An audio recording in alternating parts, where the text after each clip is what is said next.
दोस्तों, क्लामार्ट्स क्लासेज के YouTube channel में आपका स्वागत है। बहुत दिनों के बाद आज वीडियो डाल रहा हूं क्योंकि कुछ कामों से व्यस्त था। ये मैंने आप लोगों को 2 टेस्ट दिया था ऑनलाइन। ऑब्जेक्टिव का 2 टेस्ट मिला था हिंदी का, और ये तीसरा टेस्ट है। इसी तरीका से पूरी हिंदी की जो 12वीं की जो 100 मार्क्स की हिंदी है, उसका टेस्ट आपको मिलता जाएगा। तो आप लोग पढ़े अच्छी पूर्वक और टेस्ट को हल करें। ठीक है, तो चलिए अब मैं प्रश्नों को प्रारंभ करता हूँ। पहला कि बाल कृष्ण भट्ट की रचना बातचीत क्या है? तो ये बाल कृष्ण भट्ट की रचना बातचीत एक ललित निबंध है। आपका पहला लेसन ही है बातचीत, ललित निबंध है, और ये बाल कृष्ण भट्ट भारतेंदु युग के लेखक हैं। दूसरा, अर्धनारीश्वर का किस विधा से संबंध है? तो अर्धनारीश्वर भी निबंध है, और ये रामधारी सिंह दिनकर का निबंध है। किसका निबंध है? रामधारी सिंह दिनकर का। परगीत और समाज किसकी रचना है? तो नामवर सिंह। नामवर सिंह एक बहुत बड़े आलोचक है। परगीत और समाज इनकी रचना है। तिरिच के रचनाकार कौन है? उदय प्रकाश तिरिच के रचनाकार है। एक लेख और एक पत्र के रचनाकार कौन है? तो भगत सिंह। भगत सिंह का ये एक लेख और एक पत्र है। ओ सदानीरा के लेखक कौन है? जगदीश चंद्र माथुर ओ सदानीरा के लेखक है। और ये ओ सदानीरा किसको? गंडक नदी को कहते हैं। ठीक ना। करवक के रचयिता कौन है? तो मलिक मोहम्मद जायसी है, और जायसी एक सूफी कवि है। जायसी क्या है? एक सूफी कवि है। पद्मावत इनकी बहुत फेमस रचना है। देखिए, पद्मावत की रचना किस भाषा में हुई? तो अवधी भाषा में। मलिक मोहम्मद जायसी ने पद्मावत की रचना अवधी भाषा में किया। हार जीत के रचनाकार कौन है? तो हार जीत आपको पता होगा कि अशोक वाजपेयी की जो ये रचना है, हार जीत अशोक वाजपेयी की है। पुत्र वियोग किसकी कविता है? तो सुभद्रा कुमारी चौहान की कविता है पुत्र वियोग। हिंदी प्रदीप कब निकला? तो 1877 में। ये हिंदी प्रदीप एक मासिक पत्रिका था, और ये हिंदी प्रदीप पत्रिका निकाले थे बालकृष्ण भट्ट ने इलाहाबाद से। लगभग 33 वर्ष तक चलाने के बाद इस पत्रिका को उन्होंने बंद कर दिया। लहना सिंह किस कहानी का पात्र है? उसने कहा था कहानी का नायक है लहना सिंह। सूबेदार हजारा सिंह, बोधा सिंह, सूबेदारनी, है ना। संपूर्ण क्रांति भाषण कब दिया गया? तो ये 5 जून, संपूर्ण क्रांति 5 जून 1974 को जयप्रकाश नारायण के द्वारा पटना के गांधी मैदान में दिया गया था। उसने कहा था कहानी कब प्रकाशित हुई? तो 1915 में ये कहानी प्रकाशित हुई। उसने कहा था सरस्वती पत्रिका में प्रकाशित हुई थी, और ये उसने कहा था कहानी प्रथम विश्व युद्ध पर लिखा गया था, प्रथम विश्व युद्ध की पृष्ठभूमि पे।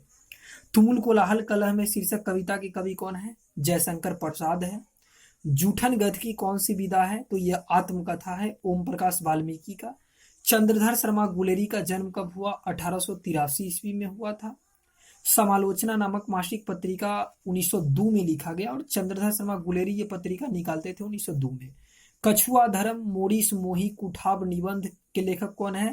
तो चंद्रधर शर्मा गुलेरी का ही निबंध है कछुआ धर्म मोरिस मोही कुठाब, है ना। नूतन ब्रह्मचारी 100 अजान एक सुजान और रहस्य कथा उपन्यास किसका है? तो ये नूतन ब्रह्मचारी 100 अजान एक सुजान और रहस्य कथा बालकृष्ण भट्ट का ये एक उपन्यास माना जाता है। आस्तिक का विपरीतार्थक शब्द क्या है? तो आस्तिक का विलोम शब्द होता है नास्तिक। सज्जन का संधि विच्छेद, देखिए सज्जन का सत जोड़ जन हो जाएगा, त में हलंत है, ये व्यंजन संधि हो जाएगा। ठीक ना, मैं आपको संधि डिटेल्स में पढ़ा दूंगा। तपोबल का संधि विच्छेद क्या हो जाएगा? तपह जोड़ बल। तपह जोड़ बल ये विसर्ग संधि है। तपह, देखिए विसर्ग का चिन्ह, तपह जोड़ बल। जहां पहुंचना कठिन हो उस स्थान को क्या कहते हैं? जहां पहुंचना कठिन हो उसको दुर्गम कहते हैं। क्या कहते हैं? दुर्गम। आजन्म में कौन सा समास है? तो अव्ययी भाव समास। देखिए अव्ययी भाव समास में आ लगा होगा शुरू में, आजन्म, आमरण। उप लगा रहेगा अव्ययी भाव समास शुरू में, जैसे उपवन है ना। यथा लगा रहेगा अव्ययी भाव समास में शुरू में, ये सब अव्ययी भाव समास। उपवन में देखिए उप लगा है ना, उपवन में कौन सा उपसर्ग है? तो उपवन, तो उपसर्ग में उप लगा है। उपसर्ग उसको बोलते हैं जो शब्द के पहले आता है, और प्रत्यय उसको बोलते हैं जो शब्द के अंत में आता है। तो उपवन में उप उपसर्ग है। उपसर्ग और प्रत्यय का हम वीडियो बना चुके हैं, आप देख सकते हैं समास वगैरह का बहुत डिटेल्स में। प्रकाशित में कौन सा पढ़ते हैं? प्रकाशित, देखिए पढ़िए, प्रकाशित इत पढ़ा था, लास्ट में क्या आता है? इत। तो प्रकाशित में इत पढ़ते हैं। गाल बजाना मुहावरे का अर्थ क्या होता है? गाल बजाना मुहावरे का अर्थ होता है डिंग हाँकना। क्या होता है? डिंग हाँकना। यथाशक्ति में कौन सा समास है? तो दोस्तों यथाशक्ति में अव्ययी भाव समास है। यथा लगा है आगे, देखिए यथा उप। कमल नयन में कौन सा समास है? कमल नयन कर्मधारय समास है, क्योंकि इसमें विशेष्य और विशेषण की प्रधानता है। ये मतलब नयन किसके समान है? कमल के समान। विशेषता बताई जा रही है, तो जिस चीज में विशेषता बताई जाएगी वो कर्मधारय समास होगा। अब थोड़ा आ जाते हैं लघुत्तरीय प्रश्न की तरफ। आर्ट ऑफ कॉन्वर्सेशन क्या है? तो बातचीत का है ये। यूरोप के लोगों में जो बातचीत करने की जो कला पाई जाती है, यूरोप के लोगों में बातचीत करने की जो कला पाई जाती है, उसे आर्ट ऑफ कॉन्वर्सेशन कहते हैं। एडिसन और बेन जॉनसन ने बातचीत के संबंध में क्या कहा है? तो एडिसन क्या बोलते हैं कि असल बातचीत केवल दो व्यक्तियों के बीच में हो सकती है। एडिसन का कहना है कि असल बातचीत केवल दो व्यक्तियों के बीच में हो सकती है। और बेन जॉनसन ने कहा था कि बोलने से ही मनुष्य के रूप का क्या होता है? साक्षात्कार होता है। बोलने से ही मनुष्य के रूप का साक्षात्कार होता है। तीसरा प्रश्न है कि लहना सिंह के चरित्र का वर्णन करें। उसने कहा था कहानी, आप लिखेंगे कि लहना सिंह उसने कहा था कहानी का नायक है। वह 12 वर्ष की अवस्था में अमृतसर में अपने ननिहाल में एक लड़की से मिलता है और वहां पे उसको उसके मन में उसके प्रति प्रेम उत्पन्न होता है। फिर लहना सिंह फौज में मतलब एक सैनिक के रूप में कार्य करता है और जब सैनिक के रूप में कार्य करता है तो लहना सिंह को यानी कि जब वह सूबेदारनी को एक बार लहना सिंह बचपन में तांगे से पीछने से बचाया रहता है, तो सूबेदारनी लहना सिंह को ये कहती है कि जिस प्रकार से मतलब तुमने मुझे बचपन में तांगा से पीछने से बचाया था, उसी तरह युद्ध में भी तुम मेरे पति हजारा सिंह और मतलब मेरा जो लड़का है बोधा सिंह, उसकी मतलब तुम रक्षा करना।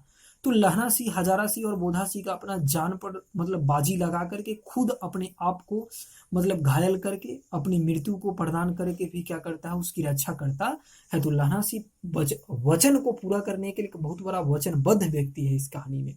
लहना सिंह जो प्रतिज्ञा करता है सूबेदारनी से, उसको पूरा करता है। इसको वन साइडेड लव कह सकते हैं कि लहना सिंह को सूबेदारनी से बहुत ज्यादा प्रेम रहता है। जयप्रकाश नारायण के अनुसार डेमोक्रेसी का शत्रु कौन है?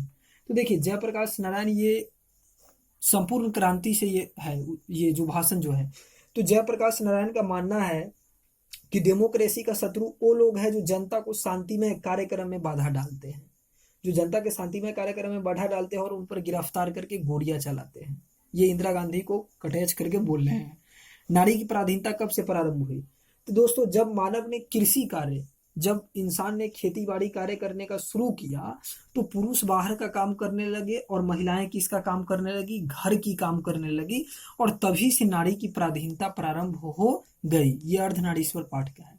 देखिए मैं आपको जिस हिसाब से मतलब प्रश्न उत्तर आपको करा देता हूँ या समझा देता हूँ, कोई भी चीज रटने वाली नहीं है। आप एक बार अच्छी पूर्वक समझ जाइएगा। मेरे यहाँ पे मेरे इंस्टीट्यूट में कमजोर से कमजोर छात्रों का हिंदी में देखिएगा तो 90 से अब मार्क्स आ जाता है। देखिए अब अगला सब पर्सन व्याख्या करिए। कविता का है करवक मलिक मोहम्मद जासी का कि एक नैन कवि मुहम्मद गुनी असोई बिमोहा जेही कवि सुनी चांद जईस जग विधि अवतारा दिन कलंक किन्ह उजियारा। एक नैन कवि मुहम्मद गुनी यानी कि मलिक मोहम्मद जासी एक आंख से ही मतलब उनका अच्छा था, बल्कि एक आंख बाएं आंख और बायां कान खराब हो चुका था। तो एक नैन कवि मुहम्मद गुनी, कवि कहते हैं कि एक नैन के होने के बावजूद भी यानी कि एक ही नैन से मोहम्मद कवि मलिक मोहम्मद जासी क्या है? गुनी है, मतलब गुणवान है। तो एक नैन कवि मोहम्मद गुनी यानी कि एक आंख होने के बावजूद भी क्या है? मोहम्मद कवि काफी ज्यादा गुणवान है। जोई बिमोहा से ही कवि सुनी। जोई बिमोहा, बिमोहा मतलब विमोहित हो जाना, मतलब उसमें लट्टू हो जाना, खुश हो जाना। तो जोई बिमोहा मतलब जिसने भी मतलब यही कवि सुनी, मतलब जिसने भी कवि की कविता को सुना है वही क्या हो चुका है? उसकी कविता पर विमोहित हो चुका है। चांद जैस जग विधि अवतारा, जैस मतलब जैसे, चांद के जैसे, जग मतलब दुनिया, अब विधि मतलब विधाता ईश्वर भगवान। तो चांद के जैसे भगवान ने क्या किया? कवि को इस दुनिया में अवतरित किया। दिन कलंक किन्ह उजियारा, जैसे चंद्रमा में भी कलंक होता है लेकिन फिर भी इसके बावजूद उजियारा करता है। तो उसी प्रकार से कवि भी क्या करते हैं? इतने कमी के बावजूद भी कवि क्या कर रहा है? अपनी रचना से, अपनी कविता से इस संसार को क्या कर रहा है? प्रकाशित कर रहा है। तो दोस्तों यहाँ पे मैं इस चीज को समाप्त करता हूँ। मुझे उम्मीद है कि आप लोगों को समझ में आई होगी, आप लोग मुझसे जुड़े, है ना। मैं आपकी हिंदी की पूरी तैयारी करा दूंगा। अभी मेरा कॉलेज का एग्जाम होने वाला है इसीलिए व्यस्त हूँ, लेकिन इसके बावजूद दिवाली के बाद से आपको रेगुलर वीडियो मिलेगी। तो आप ज़्यादा से ज़्यादा मेरे वीडियो को शेयर करें, लाइक करें, है ना, और अपने फ्रेंड्सों के बीच में उनको बताएं।